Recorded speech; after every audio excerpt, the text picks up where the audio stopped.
खालीलपैकी कोणत्या अंतराळ संस्थेने स्पेस डॉकिंग एक्सपेरिमेंट ओके बघा काय म्हटलेलं आहे स्पेस डॉकिंग एक्सपेरिमेंट म्हणजे स्पेस डेक्स या मोहिमेअंतर्गत उपग्रहांचे यशस्वीरित्या डॉकिंग केले आहे ओके यशस्वीरित्या डॉकिंग केले आहे कोणती अंतराळ संस्था आहे ऑप्शन बघा ऑप्शन ए आहे या ठिकाणी ISRO okay NASA ISRO ESA आणि यापैकी नाही ओके बघा विद्यार्थी मित्रो नासा आपल्या सर्वांना माहिती आहे ही कोणाची आहे नासा आहे अमेरिका ओके नासा कोणाची आहे नासा अमेरिका देशाची आहे इस्रो ही आपल्या भारत देशाची आहे ओके आणि ESA जी आहे ही इंग्लंड क्लिअर आहे सर्वांना पहा आता विद्यार्थी मित्रो या अंतर्गत कोणती आहे ज्याने यशस्वीरित्या स्पेस डॉकिंग एक्सपेरिमेंट जो आहे हा केलेला आहे तर ती आहे विद्यार्थी मित्रो आपली भारतीय अंतराळ संशोधन संस्था इस्रो ओके कोणती आहे इस्रोने हे केलेलं आहे ऑप्शन नंबर 2 या प्रश्नाचं योग्य असं उत्तर आहे तर बघा विद्यार्थी मित्रो आता इस्रोने हे कशा पद्धतीने केलं हे आपण या ठिकाणी समजून घेऊया ओके याचं स्पष्टीकरण समजून घेऊया बघा विद्यार्थी मित्रो आता स्पेस डेक्स ओके स्पेस डेक्स याचा अर्थ कसा होतो की स्पेस डॉकिंग एक्सपेरिमेंट म्हणजे काय तर अंतराळात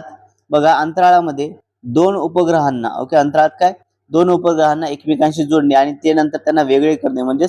डॉकिंग आणि अनडॉकिंग होय ओके बघा या ठिकाणी हा पॉइंट महत्वाचा आहे की दोन वेगवेगळे उपग्रह आहेत समजा हा एक उपग्रह आहे आणि हा एक उपग्रह आहे यांना काय तर एकमेकांशी जोडणे ओके काय करणे यांना एकमेकांशी जोडणे आणि काम झाल्याच्या नंतर विद्यार्थी मित्र एकमेकांशी जोडणे झाल्याच्या नंतर परत काय करणे अनडॉकिंग करणे ओके बघा वेगळे करणे परत काय करणे परत त्या ठिकाणी वेगळे करणे बघा जोडणे याला काय म्हणतात डॉकिंग आणि वेगळे करण्याला अनडॉकिंग असे म्हणतात क्लिअर आहे सर्वांना चला आता बघा इस्रोने जे आहे PSLV C60 या रॉकेटच्या मदतीने स्पेस डेक्स मोहिमेला 30 डिसेंबर 2024 ला सुरुवात केली होती बघा सुरुवात कधी झाली होती 30 डिसेंबर 2024 ला झाली होती ओके PSLV चा फुल फॉर्म काय पोलर सॅटेलाइट लॉन्च व्हेकल असा PSLV चा फुल फॉर्म आहे ओके क्लिअर आहे सर्वांना स्पेस डॉकिंग पुन्हा इस्रोने केलेली आहे विद्यार्थी मित्र व्हिडिओ आवडल्यास सर्वांनी व्हिडिओ लाईक करायचा आहे आणि जर तुम्ही जर मुंबई उच्च न्यायालय भरती तयारी करत असाल तर सर्वांनी चॅनलला सबस्क्राईब करायचं आहे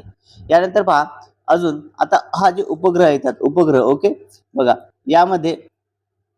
दोन लहान उपग्रह जे असतात SDX-01 चेंजर आणि SDX-02 टार्गेट ज्याचा उपयोग आहे डॉकिंग साठी केला जातो ओके बघा अशा पद्धतीचे असतात याचा उपयोग डॉकिंग साठी केला जात असतो ओके चला विद्यार्थी मित्र बघा चॅनलला सबस्क्राईब करायचं आहे साइडला जे बेल आयकॉन आहे याला देखील प्रेस करायचं आहे आणि जर तुम्हाला ही PDF डाउनलोड करायची तर PDF डाउनलोड करण्याकरता तुम्ही आपलं टेलिग्राम चॅनल जॉईन करायचं आहे ज्याची लिंक या व्हिडिओच्या डिस्क्रिप्शन बॉक्समध्ये दिलेली आहे